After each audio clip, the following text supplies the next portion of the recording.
This is crazy.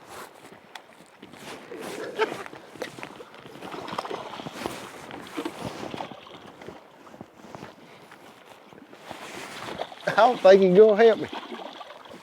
Come here, you big old fat smallmouth.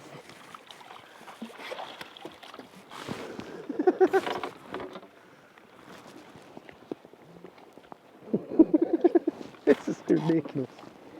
It's a wintry day 5. We got some snowflakes coming down. It's cold, it's windy.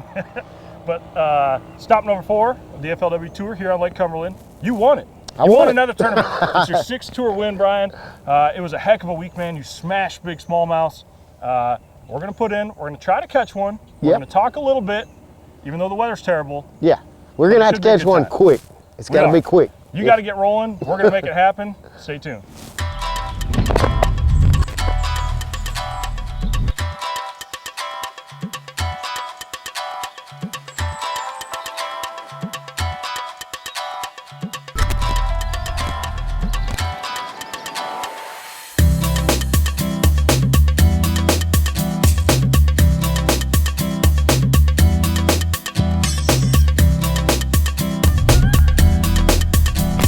Okay, Bryan, chilly ride, we made it. Chilly ride, but we made it. So we're out here on the main lake, and this is how you caught a lot of your fish this week. And like I said, it was mostly smallmouths. Yep. But that swim bait was kind of the deal this week, right? Yeah, the first 2 days when it was sunny, I was catching them on a 3-inch Demiki armor shad swim bait. And as it got cloudy and windier, I had to switch up to a little bigger profile bait. Okay. And this is the one I ended up throwing the last 2 days, just a little 4-inch Tennessee shad colored swim bait. And I also caught a lot on a spinner bait too, but I think I might have weighed one in the 4th day on a spinner bait. Okay, okay. That swim bait pretty much carried you, and it's pretty simple setup. It's just a ball head. Yep, just a ball head. And what size line were you throwing it on? I'm throwing it on 8 and 10 pound P-line tactical fluorocarbon. And that's the thing, a lot of people, they kind of shy away from using light line on a bait caster, but the setup with the rod I'm using, this is a 7-foot medium heavy Fitzgerald Stunner rod. I've got an Abu Garcia Revo MGX Extreme, and it's made for light line. And I mean, you could cast it. I mean, you were bombing that thing too. I mean, I can make long casts with it. Cover ground, right. And it's had no issues at all breaking off fish with light line on a bait caster. And them smallmouths love it. They did. Let's see if we can catch us one this morning. I'm cold, I'm ready to go. Done with Lake Cumberland. Right now it's a little bit windier, but when it was slick, I wanted to stay as far off the bank as I could and still reach the bank, just to kind of be a little more stealthy. Okay. So I want my bait to be as far away from me as possible, just because those smallmouth in this clear water, and after being pressured for 3 or 4 days, you know, they kind of get boat shy, I feel like. Yeah. So the sneakier you can be and sneak up on them, the better you are. I mean, some places I'd be setting out in 40, 50 foot of water and, you know, making really long casts to the bank. Yeah. And one thing I noticed was what you're doing right there, just barely crawling that swim bait. I want to crawl that swim bait, especially on these steeper type places where, like right now, the boat's sitting in 35 feet and, you know, we're 50 yards off the bank. Well, there's a pretty steep drop, you know. I mean, it's kind of, and you kind of want to follow the contour of the bottom. Like, I don't want the bait on the bottom, but I don't want it up high in the water column either. I kind of want it midways. Okay. So trying to keep it in that, you know, up shallow in the 5 to 8 foot zone, and then as it comes out to the boat, I want to let it sink down to that 10 to 15 foot zone and try to keep it there throughout the rest of the retrieve. Is that why you went light line too, to help keep it down as you're winding? Just so I could control the bait, control the fall, and kind of where the bait was at a little better. Thank you, Mr. Kyle. Use my He-Man strength. That was some He-Man type strength. The most challenging part was being nervous to fish this slow before I had a limit. That was my most challenging thing all week. Like, once I caught a limit, I was good because I could force myself to slow down. Like, hey, I've got 5, now I just need to catch a couple big ones, so I can really slow down and fish more thorough and cover everything. But until I would catch 5, it would kind of, like, I would try to slow down and fish like I felt like I needed to, but it was hard to do. And even the 4th morning, I started out trying to fish slow, and it was so windy with that front coming through. I picked up a spinnerbait and caught a limit pretty quick, and Yeah. and then it was like magically the winds die down, and I pick up my swim bait, and it's time to get busy.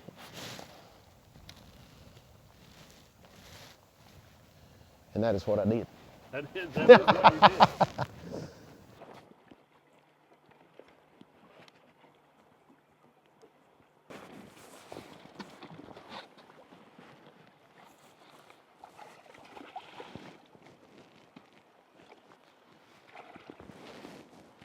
Come here, Mr. Smallmouth.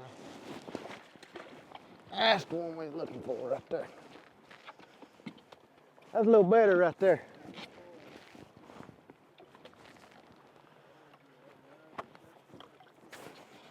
It ended up that like my best stretch in practice was down there in Indian, and I only got 4 bites on it in practice, but that was the best thing I had going.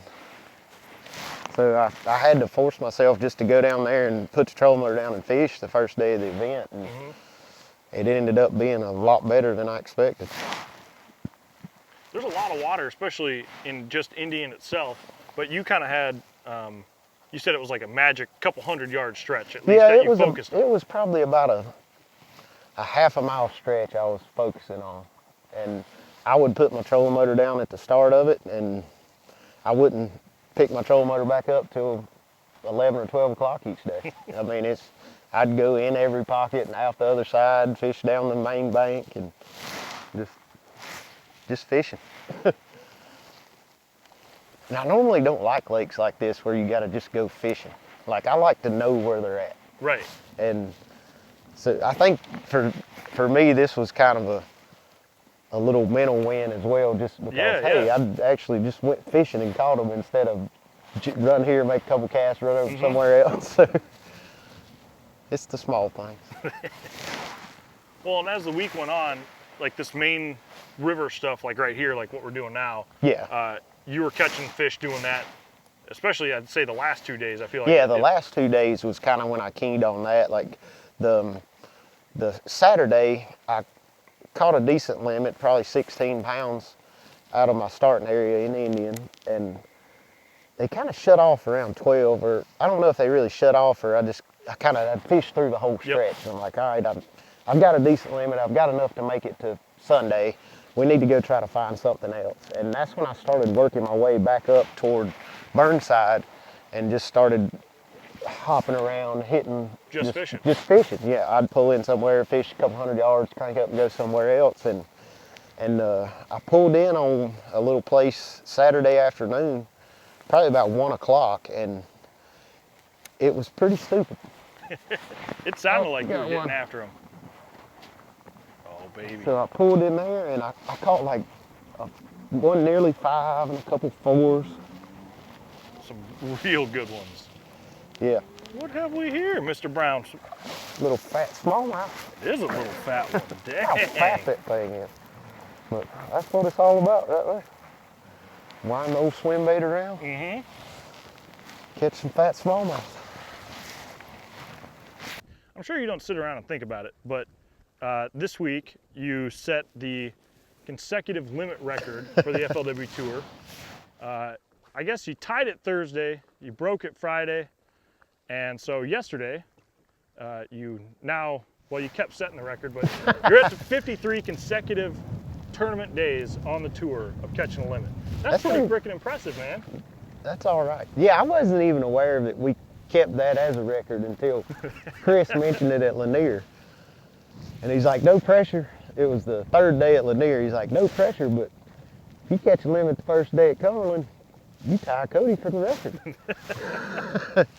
And I'm like, well, thanks for putting the pressure on me. Yeah, I wasn't even aware of that. So now I'm out here like, I got to catch 5. Like, you got one. I got one. Then as soon as I caught my 5th one, I was like, hey, I got my name in the record book. It's got an asterisk beside it because it's me and Cody together, but at least my name's there.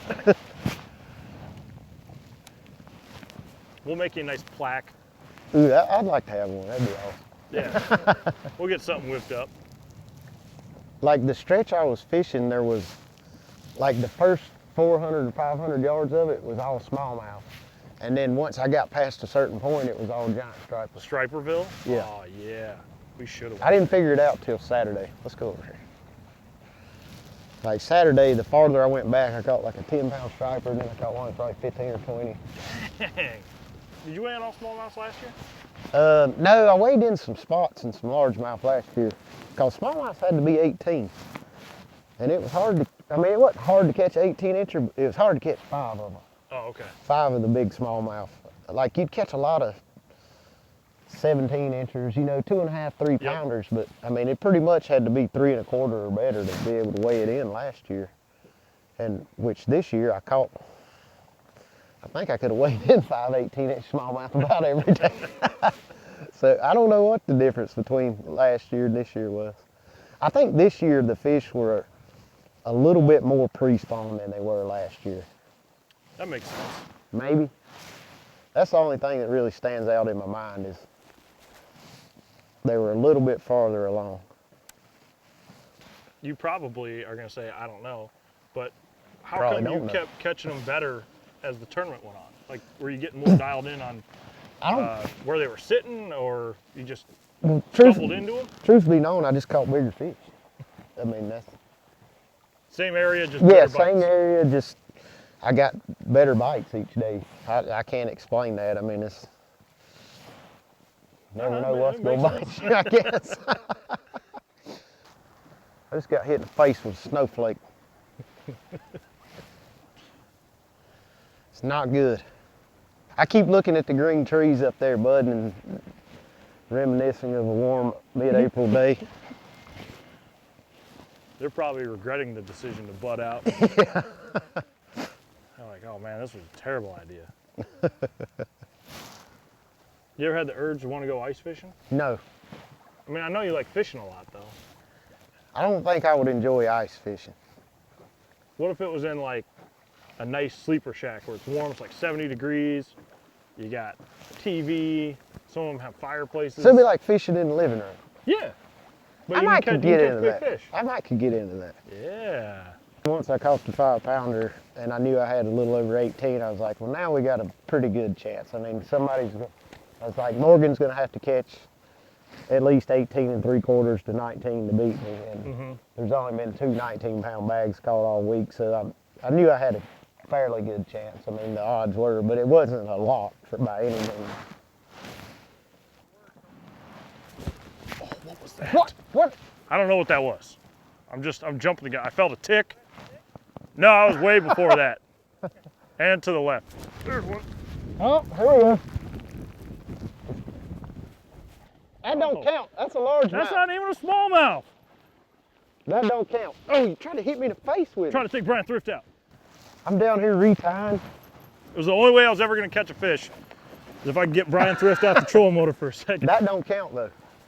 Large mouth. And are here's the ineligible. sign of a good angler though, Brian. He's blind. He's blind in this eye. So I definitely knew I had to get him. That's why he missed it the first time. That's possible. He felt it, he swiped at it. That is possible. That's my expert opinion. He still don't count though. He don't. But he's cool looking. I didn't weigh in a largemouth. I'm gonna drop him. So he don't count. Nope. He don't count for day 5 production. He don't. He don't. It's a little guy. That's all right. I did catch a lot of little ones too. Like I caught a lot of 10 and 12 inchers. He's still fat though. Good Gosh, he's so fat.